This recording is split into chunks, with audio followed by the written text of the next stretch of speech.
नमस्कार। वर्तमान मधुमेह महामारी परि व्यापुछि। लोकमाने एपरिक सचेतन नुहंती एवं सेमानकर रक्त रे शर्करा स्तर वृद्धि पाइबार लागिछि। एहाकु एड़ाइबा पई स्वास्थ्य विशेषज्ञ माने समय समय लोकंकु ब्लड सुगर जांच करने सर्वदा परामर्श दियंती। आजिकली बहुत लोकंक पाखरे डिजिटल ग्लूकोमीटर उपलब्ध अछि, जहाँ माध्यम रे गोटे मिनिट रे रक्त रे शर्करा स्तर आपण निश्चित भाव जांच करें पारिबे।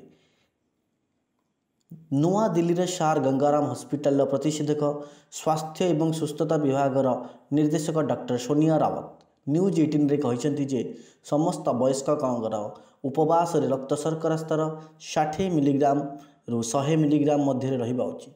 खाइबा परे रक्तर शर्करा 120 रु 140 मिलीग्राम मध्य रहिबा उचित। एहाकु साधारण पोस्ट मिल सुगर लेवल विवेचना करा जाए। जदि आपणक शर्करा स्तर एही परिसर मध्य तेबे आपणक सुगर लेवल संपूर्ण स्वाभाविक।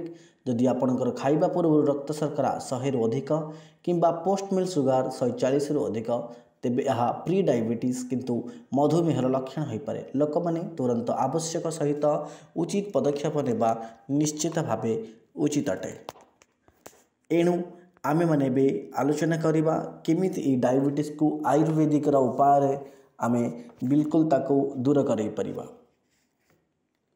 धन्वंतरिक किछि पुस्तकरू ए समस्त तथ्य आनी आमे आपणक अगरे उपस्थापना करूछु।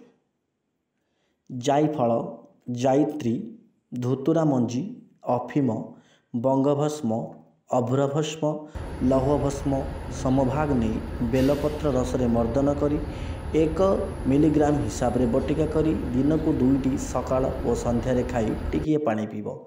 रोग मुक्त हेबा पर्यंत खाइब। धुतुरा मंजी को 12 घंटा गौमूत्र रे बुड़ाई रखिब।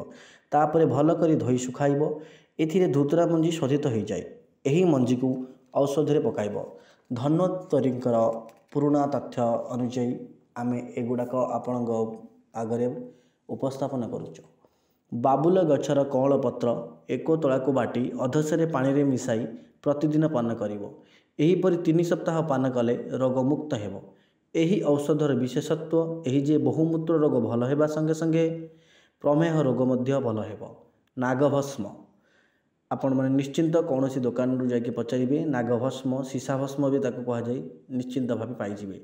नागभस्म को महू संगे खाइले मूत्रर मात्रा कम हुए। मात्र नागभस्म 1 ग्राम रु 2 ग्राम पर्यंत आपण नहीं खाई परिबे। आंब पत्र अथवा अशोक पत्रर क्वाथ खाइले बहुमूत्र रोग रे उपकार हुए। गुडमारी गछर रस 20 तोला, चून पानी 20 तोला, भीमसेनी कर्पूर सुखी ओजन, गुजराती चूर्ण 6 अणा ओजन ए सबु द्रव्य एकत्र करी गोटे पात्र रे रखी मुख बंद करी 7 दिन रखिबो और तापरे व्यवहार करिवो। एहार नाम गुडमारी। एहार आसव मधुमेह रोगर श्रेष्ठ औषध। 1 मिलीग्राम बा 1 तोला सकाळ और संध्यारे।